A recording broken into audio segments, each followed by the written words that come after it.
parece menos, no sé, menos ritualizado, ¿no? Y como uno tiene pánico escénico, pues el hecho de hablar desde la mesa le facilita el diálogo con la gente. Yo la verdad es que tengo que decir que, bueno, yo estoy en este panel como arrimado, ¿eh? Quiero decir que no soy economista, soy antropólogo, igual que Teodoro, pero yo no me dedico a la investigación sobre temas que tengan que ver ni con la matriz energética ni con los conflictos medioambientales. Entonces me preguntaba yo, ¿y qué les voy a contar? ¿Y qué puedo yo aportar en un panel de esta naturaleza? Bueno, no sé, a mí me parece que, siguiendo un poco la metáfora que planteaba Teodoro sobre las adicciones, y en función de lo que hemos podido escuchar de Cristian hace un momento, a mí me parece que somos adictos, pero que plantear la cosa como adictos al petróleo me parece un poco que es como agarrar el nabo por las hojas. No somos adictos al petróleo, somos adictos al desarrollo. Esa es la cuestión que me parece que es clave, y es una cuestión que es absolutamente irresoluble, porque parte de un supuesto. El desarrollo se convierte en una especie de utopía que nos va a conducir al beatífico paraíso del consumo de masas. Es una utopía que lleva funcionando ya más de 60 años, que lo que ha generado, siguiendo o si atendemos a las estadísticas de organismos tan poco sospechosos como la FAO, a una situación de subnutrición a escala planetaria en la cual nunca antes en la historia de la humanidad tuvieron tantos subnutridos estructurales, ni en términos absolutos, ni en términos relativos que en este momento, y por lo tanto me lleva a pensar que esa adicción al desarrollo es tremendamente compleja en la medida en que tiendo a pensar que eso que llamamos desarrollo no tiene tanto que ver con la mejora de las condiciones de vida del común de los mortales, pero tiene mucho que ver con el poder y con la hegemonía. Y por lo tanto creo que es una contradicción irresoluble, ya lo han planteado otros autores, ¿no? En fin, ya los textos más clásicos del padre Marx planteaban la contradicción irresoluble entre el capital y el trabajo, y la segunda gran contradicción, que en aquel momento no se puso de manifiesto, pero hoy sí se pone de manifiesto, es la contradicción entre el capital y el medio ambiente. Es decir, la construcción de un paraíso utópico de consumo ilimitado y de deseo o de levantar un altar a las necesidades ilimitadas sobre una base ecológicamente finita y limitada. Esa gran contradicción me parece que es absolutamente irresoluble, y no voy a entrar más en ello. ¿De qué voy a hablarles? De una utopía. A finales de la primera década del siglo XXI, muchos intelectuales críticos, un poco desconcertados ante la crisis histórica y la debacle de la izquierda clásica, voltearon sus ojos, sus esperanzas, sus anhelos de encontrar una luz al final del túnel sobre los textos constitucionales de Ecuador y de Bolivia. ¿Y qué buscaban ahí? No un país postpetrolero, una alternativa al desarrollo. Un voltear la mirada a los saberes otros de aquellos otros y otras que habían sido invisibilizados durante 500 años, y la posibilidad utópica de armar un modelo post-desarrollo fundamentado en una bonita noción que ha pasado en la letra constitucional con el nombre de summa causa y buen vivir o summa camaña en Bolivia. Me pareció pertinente, en un panel sobre el modelo de desarrollo ecuatoriano, y teniendo en cuenta, en fin, que uno es un arrimado y por lo tanto no es experto en estos temas, proponerles una reflexión periférica, modesta, sobre las posibilidades, los límites de una hipotética búsqueda de alternativas a los modelos desarrollistas convencionales, a partir del rastreo de las potencialidades que brinda la apertura al reconocimiento, tal vez de visiones emanadas de los otros y otras, tantas veces invisibilizados, menospreciados por los sectores hegemónicos y sus maneras de entender el desarrollo. Quisiera proponerles un breve recorrido por la mirada que desde la economía del desarrollo o desde las posturas críticas de la economía del desarrollo se ha ido generando sobre esas otras miradas, tal vez alternativas, a esa misma cosa llamada desarrollo. Un breve recorrido histórico que quiere recorrer tres etapas. Una, la del menosprecio, la alteridad cultural o las otras visiones sobre el futuro como un obstáculo a la modernidad. Un segundo momento, que es la implementación de políticas de reconocimiento, paradójicamente, en apariencia, de la mano de los modelos neoliberales de la década de los 80 y particularmente de los 90. Y en tercer lugar, y de manera muy impresionista, esta especie de utopía arcaica que representa el summa causae, o el intento de articular una perspectiva o un modelo alternativo, no ya al petróleo, sino a la misma noción de desarrollo. Empiezo por el principio y de una manera muy impresionista y muy a vista de pájaro. Creo que es importante remarcar que hubo un tiempo, en las décadas de los años 50, 60 y casi los 80 del siglo XX, en el que lo diferente, lo que hoy llamaríamos lo étnico, lo identitario, habitualmente identificado en América Latina de una manera miope con lo indígena, fue identificado sistemáticamente con lo atrasado. Desde luego, cuando digo atrasado, moderno siempre entre comillas, lo atrasado, lo refractario al desarrollo, poco menos que lo salvaje y lo primitivo, lo representante del neolítico, algo así, o del paleolítico, como una traba, en definitiva, a la anhelada modernización. La palabra mágica era la modernización, que tenía que hacer transitar a los países de América Latina de una edad bárbara y arcana a el beatífico paraíso del consumo en masas. Y por lo tanto, en ese tiempo, que era el tiempo de las célebres teorías de la modernización, un tiempo en el que la economía del desarrollo diagnosticaba el subdesarrollo latinoamericano como la consecuencia de una suerte de estructura dual enquistada en la mayor parte de los países de la región. Una estructura dual que, decían entonces, presuponía la existencia de un subsector económico y social moderno, dinámico, dotado de valores universales, léase occidentales o euronorteamericanos, que estaba llamado de alguna manera a protagonizar el take-off en una visión rawlstoniana, lineal y ascendente de la evolución de las sociedades, y que de alguna manera tenía que experimentar la economía latinoamericana para llegar a ocupar el lugar que le pertocaba en el concierto de las naciones. Ese sector universal, abierto, dinámico, agroexportador, etcétera, urbano, por supuesto, se encontraba lastrado, impedido, en fin, ¿no? como con un lastre a sus espaldas por el peso abrumador que ejercía el otro subsector. Un subsector tradicional, refractario a la modernización, cargado de atavismos culturales, que le impedía entender las bondades de esas vías modernizadoras y que de alguna manera impedían el tan anhelado desarrollo nacional. ¿Qué quiero decir con esto? Que la alteridad cultural, que la visión de los otros y las otras, era clasificada como una barrera a la modernización. Una barrera que había que superar. Y de ahí el recurso a profesionales de reconocido prestigio de la antropología, de la sociología de la época, para dotar al aparato del desarrollo de herramientas con que incidir exitosamente en el establecimiento de pautas y de políticas susceptibles de inducir la modernización, es decir, la aculturación, de esos sectores subalternos identificados como una suerte de causa ex machina del subdesarrollo. Dicho en plata, la causa del subdesarrollo son los subdesarrollados y la responsabilidad de la pobreza es de los pobres, que básicamente son tradicionales y no se enteran de por dónde van los vientos de la historia. De la mano de los modelos nacional desarrollistas clásicos, los llamados en la literatura especializada como cepalinos, esa conceptualización tomó cuerpo, por ejemplo, en las políticas de corte indigenista que con mayor o menor fuerza según el país se pusieron en marcha durante ese dilatadísimo periodo de la historia reciente latinoamericana. El indigenismo, como política de Estado, debe ser entendido pues como un conjunto de iniciativas impulsadas por los poderes públicos de cara a inducir la modernización de esos colectivos atrasados o tradicionales de cara a su integración en la sociedad nacional, también entre comillas, convirtiéndolos así en sectores proactivos, diríamos hoy, desde el punto de vista del tan anhelado desarrollo nacional. Las políticas indigenistas, en suma, pretendían desindigenizar a los indios, negar al final de los tiempos la alteridad cultural e identitaria en aras de la construcción de una comunidad nacional imaginada e imaginaria,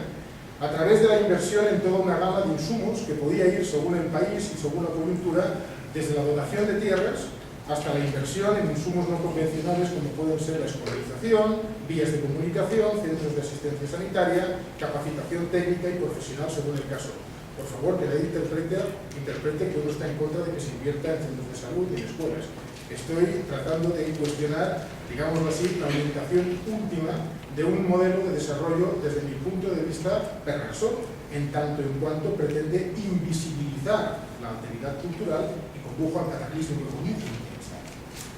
Llegamos a una segunda etapa interesante, aparentemente abierta. El neoliberalismo, quitémoslo de neo porque ya llevamos 30 años con esto, el liberalismo y las políticas de reconocimiento.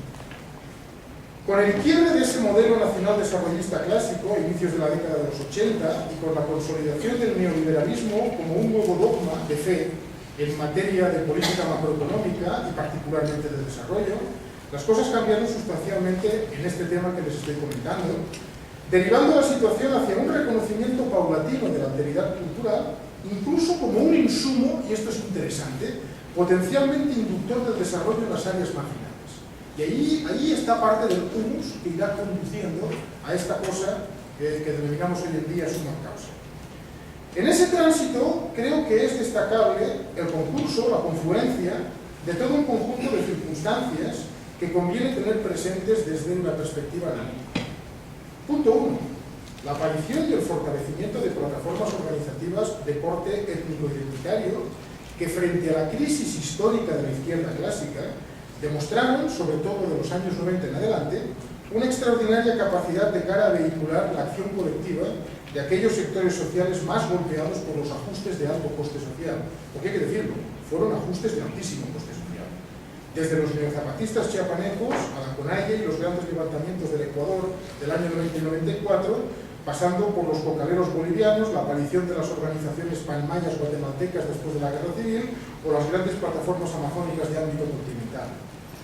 La aparición y sucesión, en segundo lugar, de nuevos paradigmas desde las más altas instancias del aparato del desarrollo, las nuevas modas, dicho sea de paso, modas espurias, capital social, empoderamiento, enfoque de género, etnodesarrollo, el último grito, etnoecodesarrollo, gobernanza, etcétera, que van a incidir en la necesidad de, primero, practicar políticas de reconocimiento desde los poderes públicos hacia esos colectivos secularmente marginalizados y que se demuestra que tienen capacidad de movilización y que no son meras externalidades al modelo macroeconómico, sino que las externalidades se convierten en internalidades en la medida en que, digámoslo así, puede parecer que incluso pueden llegar a cortocircuitar los mecanismos básicos de acumulación de aquel capitalismo neoliberal. Y en segundo lugar, considerar seriamente las potencialidades que la alteridad cultural encierra desde el punto de vista de generar procesos de desarrollo alternativos y centrados en las peculiaridades culturales y sociales de cada grupo, el manido etnodesarrollo de la década de los años 90. En mi opinión, todo ello fue conduciendo, de una manera más o menos civilina, hacia el establecimiento de lo que algunos analistas calificamos como regímenes de multiculturalismo neoliberal, una suerte de café para todos, una especie de estrategia política y económica que acostumbra a transcurrir en América Latina en una triple dirección. En primer lugar, asumir y apoyar, incluso a través de modificaciones constitucionales aparentemente de hondo calado, todos aquellos planteamientos o todas aquellas demandas de carácter cultural, derechos de reconocimiento de pueblos y nacionalidades, visibilización de la diferencia, por supuesto legítimos, hasta ahí podríamos llegar. Ahora bien, dejándolo en un segundo plano, o simplemente prescindiendo de todos aquellos planteamientos alternativos que pudieran poner en entredicho la lógica del modelo de acumulación del capitalismo neoliberal del cambio de siglo. Es curioso cómo se puede constatar en el devenir de determinadas plataformas étnico-identitarias un esencialismo paulatino en sus planteamientos de corte identitario y una pérdida en ese camino de todos aquellos planteamientos anclados en reivindicaciones de corte clasista o en reivindicaciones que podían tender puentes con otros sectores sociales, no necesariamente indígenas, pero sí castigados por igual por los ajustes de alto coste social. Todo ello en paralelo, desde luego, profundizando en una vía asistencialista, proyectista, de intervención sobre las comunidades, una vía proyectista que presentaba la virtud aparente de amortiguar el costo social de las políticas neoliberales, al tiempo que, convenientemente manejada, permitía encauzar, yo diría domesticar, las expectativas de las dirigencias étnicas y de sus bases hacia un único espacio posible de negociación, el número y el monto de los proyectos concretos a implementar sobre el territorio. Me parece que son sorprendentes, desde el punto de vista analítico, los puntos de contacto entre esos paradigmas de corte neoliberal, enarbolados desde el aparato del desarrollo, lo que un analista muy preclaro, William Assis, denominó en su momento la agenda cultural del neoliberalismo para América Latina, porque el neoliberalismo no solamente es una agenda económica, también comporta una agenda cultural, y que hacen gala de un respeto exquisito por las culturas indígenas como insumos potencialmente impulsores de su empoderamiento, y las viejas teorías de la modernización, aparentemente antitéticas, dominantes pocas décadas antes. Creo que la diferencia estriba en que entonces, en los tiempos del desarrollismo cepalino, se consideraba la cultura, tildada de tradicional, como la rémora que impedía el tránsito a la modernidad, y que después, en la época neoliberal, por el contrario, son las especificidades culturales de las sociedades indígenas las que se supone que les proporcionan ventajas comparativas de cara a insertarse en la globalización neoliberal. Eso es el desarrollo. En uno y en otro caso, consideremos la cultura otra, la cultura indígena en este caso, como una traba o como un trampolín, lo cierto es que estamos ante concepciones esencialistas y estáticas que comparten un mínimo denominador común: el hecho de no plantear los problemas estructurales que están en la base de la persistencia de la pobreza rural, de la subnutrición y de la exclusión. En el caso de las teorías de la modernización clásicas, se trató de un paradigma pre-reformista o incluso antirreformista que trataba de llevar las mieles del desarrollo a los marginados del mundo sin necesidad de una transformación de las estructuras de poder. Y en el marco neoliberal estamos ante recetas post-reformistas, también antirreformistas, insensibles ante la reconcentración de la tierra, un dato, en fin, marginal, de nota a pie de página. Se da de tener en consideración, por ejemplo, que los índices de Gini de concentración de la propiedad de tierra hoy en América Latina son más altos que antes del inicio de las reformas agrarias de los años 70, ¿o no? ¿O eso no es un atentado en toda regla sobre las posibilidades o no de reproducción de las economías campesinas? Pues en el marco neoliberal, digo, estamos ante recetas post-reformistas insensibles, por ejemplo, a la reconcentración de la tierra y a la ausencia de espacio a que el neoliberalismo condena, por ejemplo, a los pequeños productores rurales. Me parece que en el caso ecuatoriano ese fue el humus, ese multiculturalismo neoliberal, sobre el que se construyó la arquitectura, me refiero a la Constitución de 2008, y la praxis actual del régimen de la Revolución Ciudadana, un tiempo nuevo, ciertamente, en el que al parecer se voltea la mirada hacia las llamadas culturas ancestrales. Me pregunto yo qué cosas serán las culturas ancestrales y quién tiene la maquinita de expedición de cédulas y certificados de ancestralidad de los saberes, en la búsqueda de un paradigma llamado summa causae, capaz de orientar el tránsito hacia una forma, se supone, cualitativamente distinta de entender el desarrollo. La utopía arcaica, el summa causae o un paradigma alternativo. Muchos intelectuales críticos del mundo, tanto de los llamados nortes como de los llamados sures,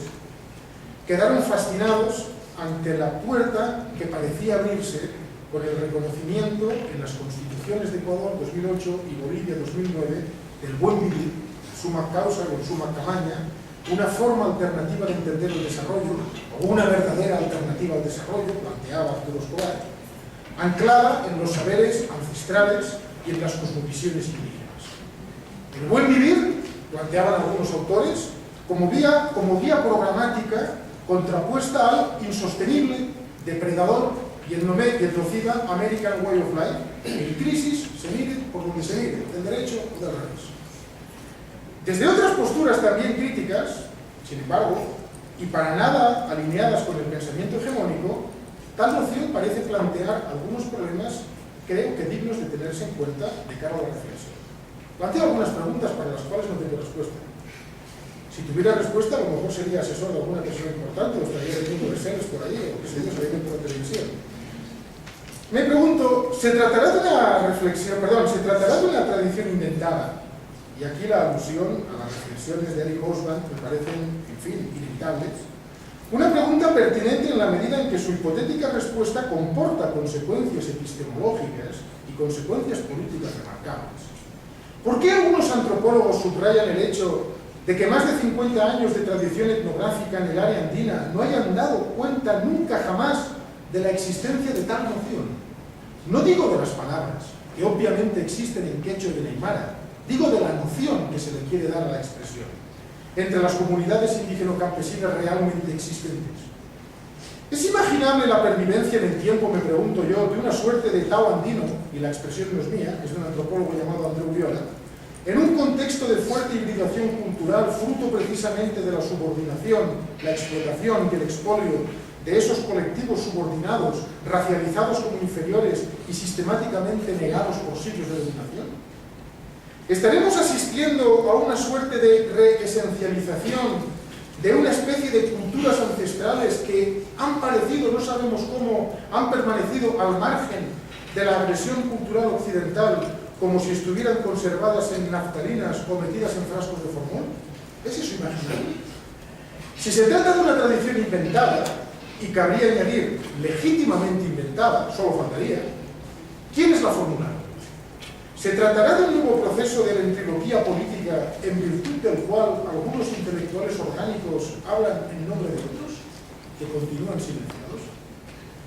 Me parece reveladora en este sentido, y más allá de los textos críticos de este antropólogo que les comento, Viola, y del último monográfico de la revista Ecuador Debate dedicado al tema,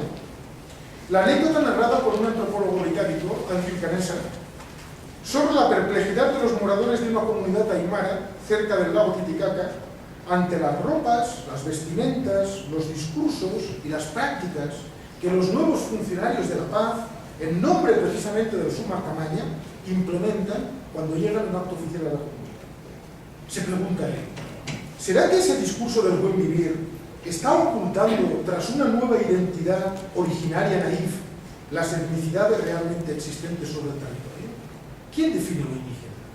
¿Quién define lo ancestral? ¿Por qué lo construye? De todos modos, siendo presumiblemente una tradición inventada, legítimamente inventada, el Summa Causae encarnaba un potencial transformador nada desdeñable en la medida en que quería presentarse y representarse a sí mismo como una alternativa al desarrollo y al desarrollismo convencionales. El otro problema, y no menor, y creo que se ha puesto bastante de manifiesto en este panel, viene de la contradicción permanente y flagrante a la que la Realpolitik somete a tales declaraciones programáticas, del peso que la reconfiguración, yo diría neonacional desarrollista, otorga en realidad a las vías de imaginar una alternativa al desarrollo. Todo ello puede, en suma, y con eso termino, convertir al Summa Causae, al final de los tiempos, en otra de esas imágenes esencializadas, a modo de espejo, frente a la que contemplar la sombra alargada de un desarrollismo convencional, revestido con tintes posmodernos y presuntamente alternativos, donde sus supuestos portadores, los indígenas, no son más que figurantes de la performance o, en el mejor de los casos, clientes de un sistema redistributivo clientelar a gran escala. Muchas gracias.